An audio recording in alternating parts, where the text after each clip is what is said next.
Good morning, my magnificent ones. Welcome to Tea with Sue. I'm Sue Paulson, your magnificence mentor. I'm so glad you could join me today. We have kind of an interesting topic that occurred to me earlier in the week as I was brainstorming for a name for a new group that I want to create. And it's all about turning points. So we're going to explore turning points today. Now, when I went to the dictionary definition, it talks about a decisive change in a situation, especially with beneficial results. Now, does that mean that the turning points in our lives are all good things that happen? No, at least that hasn't been my experience. It's very much a mixed bag. Now, many things can be considered turning points in our lives. It's usually an event or a situation or a moment that when it happens, there's a shift somehow. Somehow, either our perspective changes, our focus on the path that we're on shifts, maybe we pivot, maybe we turn around and go the other way. I think turning points can move us towards something and they can move us away from something. So it's a very diverse thing. And it's only by exploring them and by maybe taking them out of the box of our memories and examining them that we begin to see patterns and serendipitous moments and things that happen because that happened, and so on down the line.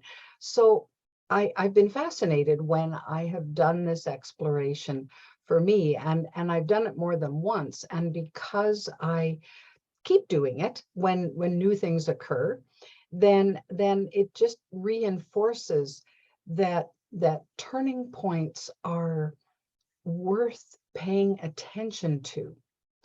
And it's how we handle a turning point that's going to make the difference between whether it's a beneficial outcome or it's not.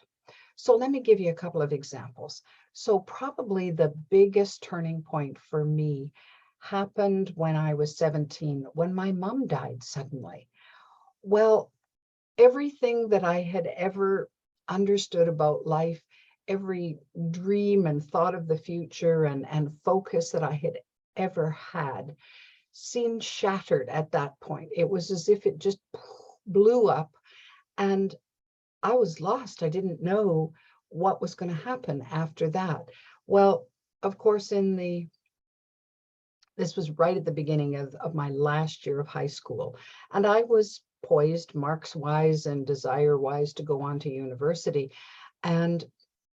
But it was an awful year and my marks suffered to the point where I barely graduated, never mind qualified to go to university. So even though my dad encouraged me to, go back to school and get my marks up and so on, so I could go on to higher learning, I couldn't see it. Like there was no heart left to do that. And so I shifted. It was a turning point for me that I decided to go down a different path. So the path that had been laid out didn't seem to exist for me anymore in the way that I had dreamed of. And so I chose a different path. So I just went job hunting. Well, of course, the next little turning point happened when I actually got a job. I landed a job in corporate Canada in the oil patch. And that set me off in a different direction of learning what business is all about and how things work in a large company and what's it like to be part of that size. I think there were 800 employees or something. So for Canada, that's a big company. And I got to explore all the different kinds of jobs that people did, which for me was a revelation, because growing up, all I really understood was, well, I could be a secretary, I could be a teacher, or I could be a nurse. And I didn't want to be a nurse. And being a teacher, which was where I thought I was going to go, didn't seem available to me. And so I thought, oh, well, I'll learn to become a secretary. Well, after a few years of working, the next turning point was getting fired from a job. Oh, that was a big blow. That was not a nice turning point, let me tell you. And I felt victimized for a few weeks based on that particular episode. Well, it clued me in, because before then I had been thinking, oh, well, if you have a job, you have security. And so I bought that idea, paid for it, said, yep, that's the way it works. Well, then all of a sudden I'm going, wait a minute, I had a job. Well, it doesn't seem like there's much security in having a job. Maybe I have to make my own security. So that was when I embarked into more of an entrepreneurial path, which I'm not even sure that word existed way back in the 70s. Having my own business was not, I didn't label it like that. It was just, well, I'll just do the best I can to work for myself and work on commission and so on. So each of these little turning points put me on a path that ultimately led to where I was really meant to be, which was at the front of the room, which was writing, those two arenas, anything to do with communication. That's where it landed me. But it took some, I guess, exploration about that. Like, what does this mean for me now? And of course, particularly when we have a turning point that's bleak, that we have an event in our lives, an adversity of some kind, a trauma, a tragedy, an illness, whatever that is, that all of a sudden just shocks you to your core and really upsets the whole way of being, however that is for you. So those of you who've watched my channel before know that I experienced cancer. Well, that was one of those horrific turning points where I had no idea what the end result was going to be. I thought there was this better than even chance that it would take me out, that I would not be here talking to you right here, right now. So I didn't know. And it seemed so awful and so bleak, and my future did not look good, that the only thing I had to cling to was the hope that something good would come of it, that there would be eventually a better outcome, a more positive situation, better circumstance, or whatever. And so I hung on to that. That was my lifeline, believe me.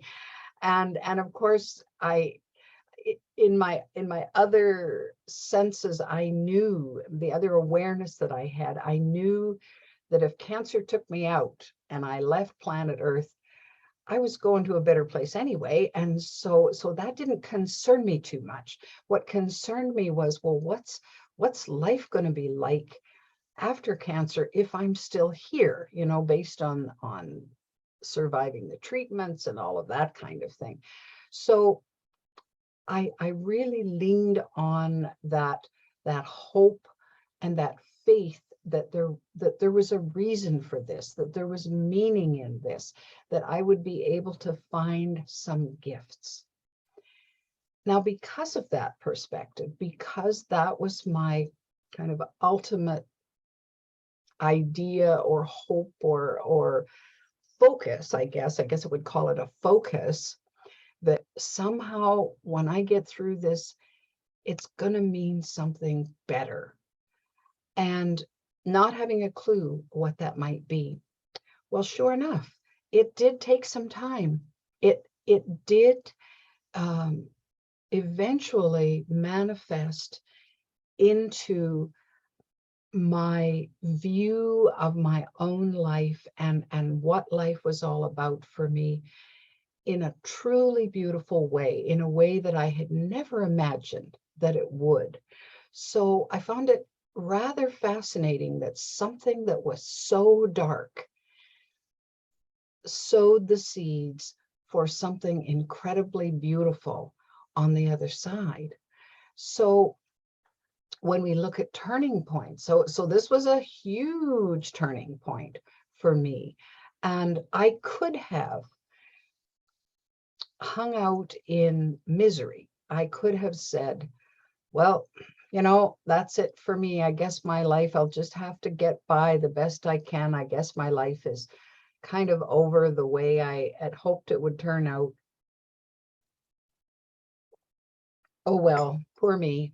And just sit in my little apartment with my little pension and do the best I could and kind of give up on life, as I had felt at times that life had given up on me.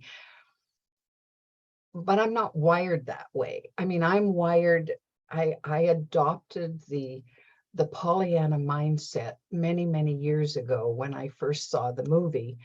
And here's this young girl who was taught by her father that to look for something good in everything, something to be glad about in everything. And it wasn't that she had the perfect life and, oh, everything was wonderful for Pollyanna. It wasn't. She had a rough life, and she faced tragedy in her life and trauma in her life and nastiness in her life.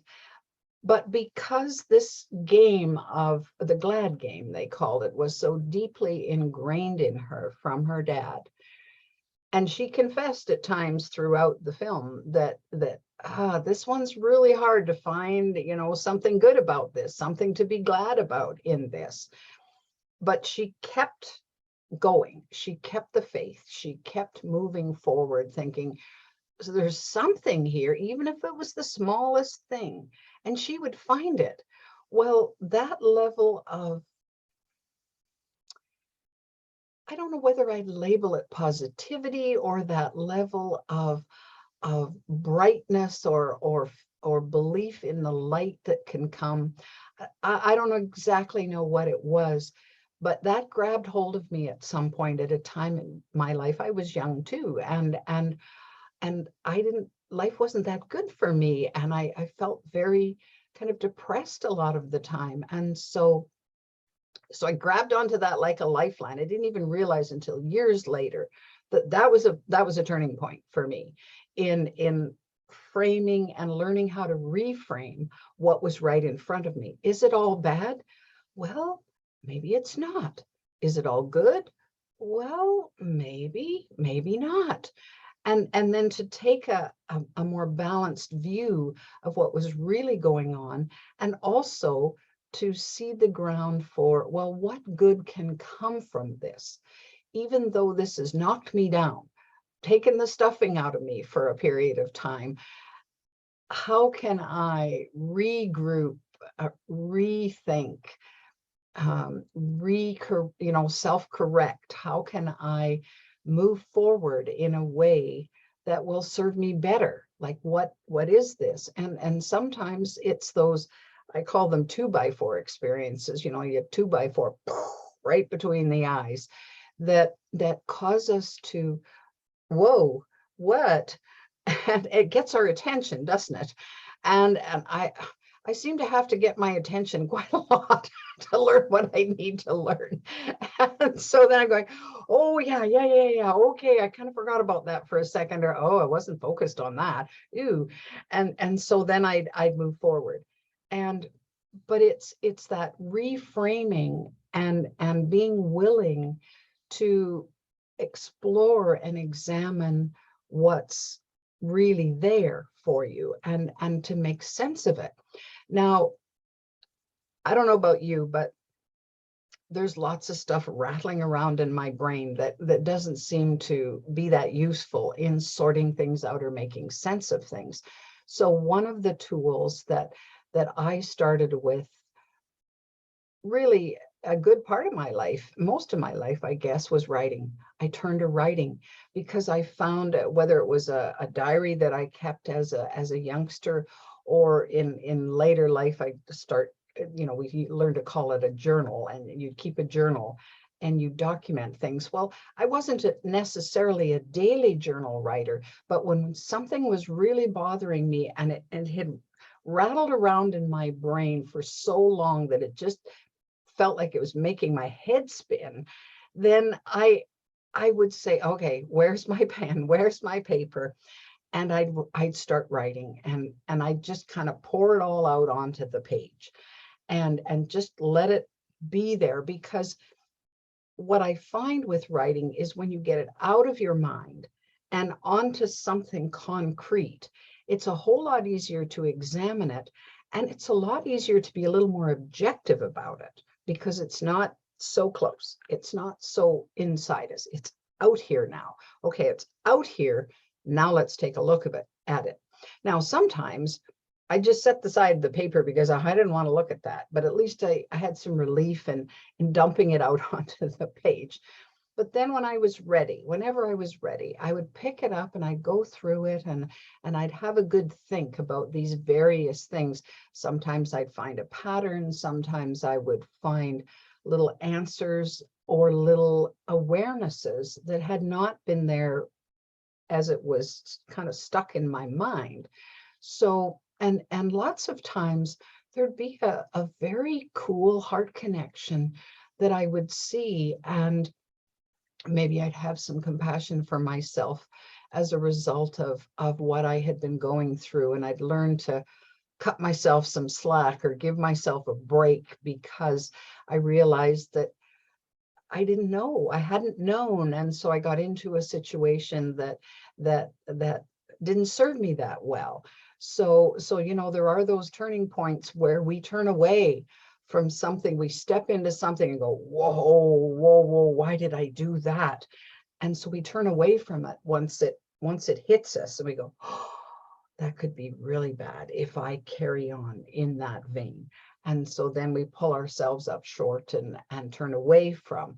So it's not necessary. Turning points don't always mean we're always moving forward or towards something. Sometimes we deliberately turn away, and then maybe we circle back around and then move forward from there. So it's very fluid in the way that it happens for us. And I think the bottom line for me is the importance of that self-examination, to say, okay, what just happened here, and what does that mean for me? How am I going to deal with it? How am I going to move forward based on what it is? If it's particularly horrific, well, for a time, we endure, right? We just keep putting one foot in front of the other as best we can, with the hope and humanity. I mean, human beings are filled with a great amount of hope. We just don't always notice it. I see situations that I think, oh, I don't think they're ever going to get out of that. And yet they keep, inching forward, inching forward, inching forward. And eventually something shifts. There's a turning point. There's an opportunity to do it differently, to see it differently. So it doesn't serve us to give up hope, because there's always something around the corner that we can't see that could be so beneficial for us, or just the right thing, or whatever. When we're mired in the muck, we don't often see it. But then there's that person that comes into our lives that says, well, would you like to do this? I can remember being introduced to a woman who became a very dear friend, who invited me at one point to come and teach a class with her at one of the local colleges. And this was not in my mindset at all. I'd been doing corporate training. I'd been doing a variety of other kinds of training, but not in an academic setting, because I thought, well, I never went to university, so I don't qualify to teach there. And yet there was a way for me to do that I hadn't known about, but she knew about it. And she felt I would be a good instructor. So I thought, well, why not? I mean, I could have said, no, no, no, I don't qualify for that. And so I don't want to do that. But because I'd always wanted to be a teacher in an academic setting, the pull was there. The pull was there for me to say yes. And because I said yes, it was a big turning point for me. And it enabled me to work with my students, and I ended up writing a couple of how-to books because of that, because of what I learned from my students and what I saw was missing in what could help with the moving forward in their lives. So I didn't know that starting out. If somebody had said to me at 17 after my mom died, oh, so you're eventually going to teach at university, I would have said, no, that's never going to happen. Well, it did. So this week, I'd like you to take a look at your own turning points. Think about, and there's lots of them. I mean, I have so many of them, I don't even think I can count them all. But sometimes moment to moment, we have these little turning points that put us on directions and on tracks that we never would have imagined, and for the good of us, for the good of all of us. So you know you can do this. Pay attention, my magnificent ones, to your turning points and see how that can nurture you, and maybe it'll give you more confidence in what life is showing up for you as.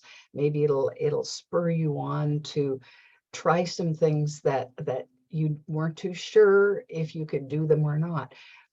It's all open for you. You have the power, and you're magnificent enough to do that. So until next week, think about turning points. As always, if you're enjoying Tea with Sue, I invite you to subscribe to my channel. You can, there's lots more if you've missed the episode. This is episode 95. So they're all on my YouTube channel, and most of them are all on my app, The Magnificence Mentor. I have a bunch of other content on there about growth and moving from survival to thrival in your life. So I invite you to download the Magnificence Mentor from your favorite app store. If you sign up as a free member, which I, excuse me, I encourage you to do, then it opens up more content for members. In the meantime, have a glorious week. It's October the 28th, I think, and we still have no snow in Edmonton, Alberta. So woohoo! It's coming, I know, but every day of sunshine, I'm grateful for. See you next time. Bye for now.